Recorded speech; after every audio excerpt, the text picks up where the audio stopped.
Victime d'un accident ayant provoqué un grave traumatisme de la colonne vertébrale, cet homme d'une quarantaine d'années souffrait d'une paralysie de membres inférieurs, d'une perte de sensibilité, des difficultés de mouvement ainsi que de violentes douleurs dorsales. La personne a connu un accident et qui a occasionné une fracture de la 12e vertèbre dorsale. Donc, nous appelons ça la jonction entre la colonne dorsale et la colonne lombaire. Vous savez, la colonne dorsale est touchée par la poitrine, elle est stable. La colonne lombaire est très mobile. La jonction entre les deux, c'est toujours une zone assez complexe. Qu'est-ce que nous devrions faire? C'est d'une part, la colonne qui est cassée va bouger de façon anormale. Il faut la stabiliser pour qu'elle ne bouge plus. Et aussi, le fait que la vertèbre était cassée, elle s'est déplacée et elle a comprimé les nerfs. Et cette compression a occasionné une paralysie de ses membres inférieurs. Donc, nous devrions stabiliser la colonne et puis faire ce que nous appelons la décompression, libérer les nerfs là pour qu'ils soient libres, en fait de laisser passer encore le courant en espérant que ça va faire fonctionner les membres inférieurs. Donc, le premier temps de l'opération, c'est accomplir ces gestes-là. Et ensuite, on va suivre la plaie. Lorsque la plaie est totalement cicatrisée, on va commencer la kinésithérapie pour accompagner la récupération du patient. Résident à Kisangani, il vient de subir une intervention neurochirurgicale particulièrement délicate, visant notamment à stabiliser sa colonne vertébrale. Une opération qui aurait duré plus de 4 heures. Nous avons réalisé une intervention délicate effectivement, mais ces genres d'interventions, nous les réalisons couramment à Kinshasa, notamment à l'université de Kinshasa et dans certains hôpitaux. Mais à Kisangani, ça ne s'est réalisé pas encore pour des raisons majeures. La première, c'est qu'il faut réaliser ça, il faut des équipements particuliers.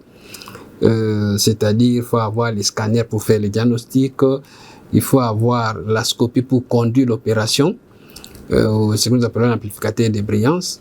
Mais il faut avoir aussi du personnel pour réaliser cette opération. Pour réaliser, il faut des neurochirurgiens, il faut des anesthésistes qui sont habitués à accompagner ces genres d'opérations. Donc il faut aussi une salle d'opération qui répond aux normes parce qu'il ne faut pas seulement avoir le personnel d'anesthésie, il faut avoir l'équipement, c'est-à-dire un respirateur, c'est-à-dire des aspirateurs, c'est-à-dire des bisturies électriques, tout ça. On a besoin de tous ces équipements-là pour réaliser ce genre d'opération.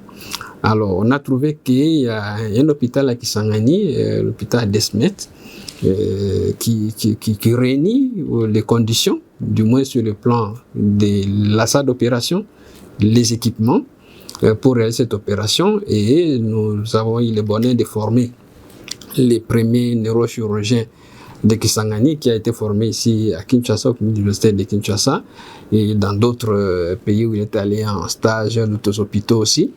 Donc, il a été contacté pour ce genre d'opération. On a vérifié si on a les conditions pour la réaliser.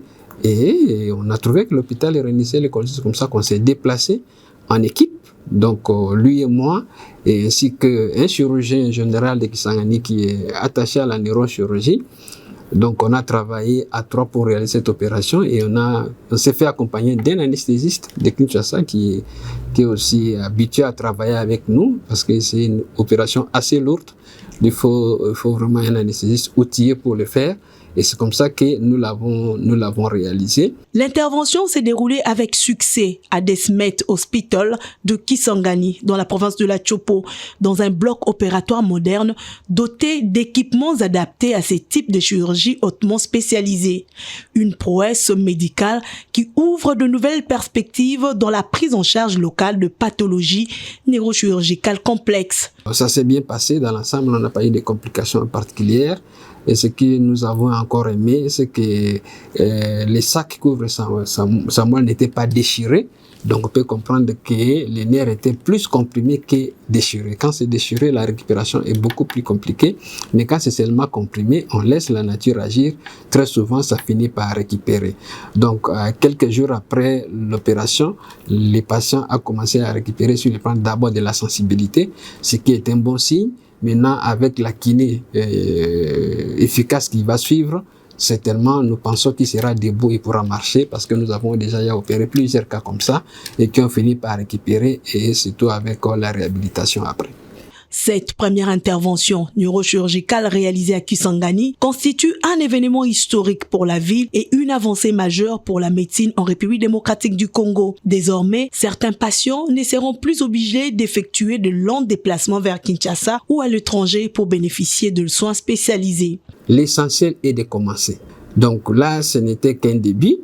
Et comme vous savez, la neurochirurgie actuellement au Congo a beaucoup évolué sur le plan des diagnostics, sur le plan des matériels, sur le plan des pratiques neurochirurgicales. Aujourd'hui, nous avons atteint à peu près les standards de tous les grands pays africains. On n'est plus en deçà. On est équipé, comme j'ai cité, les bisturés électriques, les moteurs pour ouvrir la tête ou la colonne, les microscopes pour opérer, les endoscopes pour faire la chirurgie mini-invasive. Donc, on est suffisamment avancé par rapport aux équipements. Donc, déjà ici au Congo, nous pouvons prendre en charge la quasi-totalité des maladies de neurochirurgie. Et puis, là, à Kisangani, on a commencé, on a déjà une personne formée pour la neurochirurgie. Et nous pensons que d'ici là, il y aura des anesthésistes formés aussi. Mais il y a déjà un jeune qui est actuellement en formation au Bénin, donc de Kisangani. Et nous avons été en visite à la faculté de médecine de Kisangani, notamment au département de chirurgie. Et nous avons promis au chef du département que nous sommes ouverts pour prendre encore un ou deux candidats de Kisangani pour la formation de neurochirurgie. Nous espérons que d'ici 5 ans, si les choses évoluent bien, il pourrait être à 3 ou 4. Et c'est comme ça que nous pouvons progresser dans la formation et dans les services à rendre à la population dans ces coins-là. Et donc, on a commencé et on va continuer à progresser. Et d'ailleurs, nous pensons que dans les jours à venir, il y aura des petites campagnes pour voir les malades qui ont des problèmes neurochirurgicaux, pour poser des diagnostics avec les scanners qui se trouvent là. Et nous sommes toujours disposés à faire des déplacements pour accompagner les opérations nécessaires qui peuvent être réalisées sur place. À la tête d'une équipe composée de neurochirurgiens venus de Kinshasa et de Kisangani, le professeur Dr Glenin Nsambi Eba, neurochirurgien et doyen de la faculté de médecine de l'université de Kinshasa, se félicite de cette réussite et rassure la population sur la volonté de renforcer davantage l'offre de soins dans la région. La population congolaise en général doit avoir de l'espoir. Nous avons déjà des pôles de neurochirurgie qui fonctionnent. On a actuellement une trentaine de neurochirurgiens ici au pays. Donc il y a les pôles de Kinshasa où il y a beaucoup de neurochirurgiens qui travaillent déjà dans beaucoup d'hôpitaux, les hôpitaux publics comme privés. À Lubumbashi, c'est la même chose. À Bukavu, donc nous voulons dire les pôles ouest c'est Kinshasa, les pôles sud c'est Lubumbashi, les pôles est c'est Bukavu. Actuellement à Goma il y a déjà un neurochirurgien qui travaille. Là on vient de lancer les pôles nord, donc Kisangani. Et nous allons continuer comme ça et avec les hôpitaux que le gouvernement est en train de construire avec les CNSS. Et nous pensons que d'ici quelques années, la couverture neurochirurgicale va être optimale pour l'ensemble du pays. Faisant d'une pierre deux coups, le professeur Dr Glenin Nsambi a également animé une séance de remise à niveau destinée au personnel soignant de Desmet Hospital. Il y avait une mini-conférence où il y avait une assistance mixte des médecins généralistes, des chirurgiens généraux, des infirmiers, ainsi de suite. Et c'était pour dire, parler des urgences en neurochirurgie.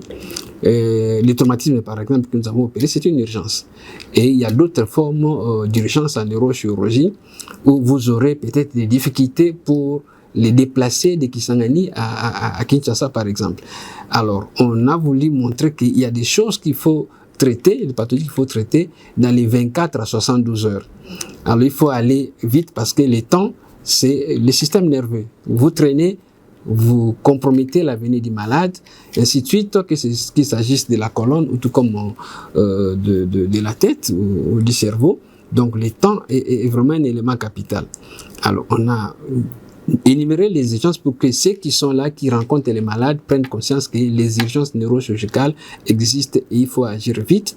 Mais ensuite, c'est aussi Et c'était de dire, est-ce qu'on peut les diagnostiquer? Cliniquement, on peut faire des hypothèses, mais maintenant qu'il y a des scanners à Kisangani, on peut poser le diagnostic de la plus grande partie des pathologies neurochirurgicales et que nous avons la possibilité de les prendre en charge sur place à condition de mettre les moyens sur le plan diagnostic thérapeutique, mais aussi les personnels qui doivent accompagner ce travail-là. Parce que, et aussi, je l'ai réexpliqué, il n'importe pas seulement d'opérer, mais il y a aussi les suivis après l'opération. Donc, ceux qui doivent être formés, il n'y a pas que les neurochirurgiens, il y a les anesthésistes qui doivent gérer les malades avant, pendant et après l'opération, les réanimateurs en quelque sorte, mais aussi les infirmiers qui doivent accompagner ce travail que les chirurgiens ont réalisé. Vous pouvez bien opérer, mais si le suivi en nursing n'est pas correct, il y aura des complications et ça peut compromettre